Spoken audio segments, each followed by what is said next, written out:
La journaliste météo de BFM TV a expliqué qu'elle était de retour à l'hôpital alors qu'elle fait face à des complications post-opération. Power Bioden. Écoutez cet article. Grosse complication, Virgilia Hess donne des nouvelles inquiétantes sur son état de santé après sa mastectomie. 002.00 de nouvelles très inquiétantes.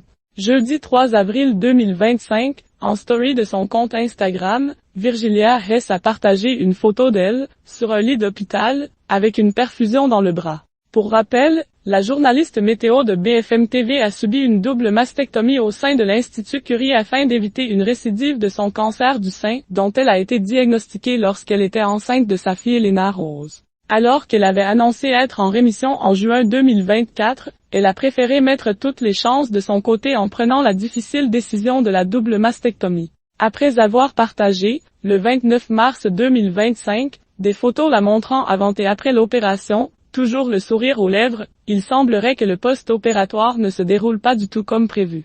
Bonjour à tous, je n'ai pas de bonnes nouvelles à vous donner, ça ne va pas du tout mieux. Je suis hospitalisée d'urgence depuis hier. Grosse complication post-mastectomie. Je vous donnerai des nouvelles lorsque j'aurai un peu plus de force, a-t-elle ainsi écrit en légende de sa photo.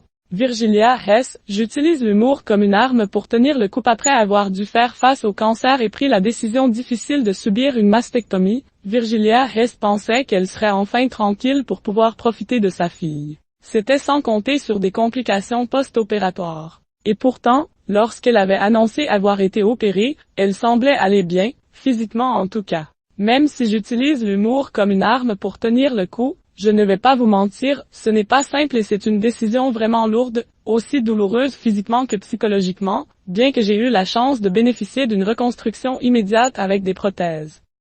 Et si par malheur ce cancer osait repointer le bout de son nez un jour, je n'aurais aucun regret. Je me dirais que j'ai tout fait, absolument tout, pour lui barrer la route et mettre toutes les chances de mon côté, avait-elle ainsi écrit.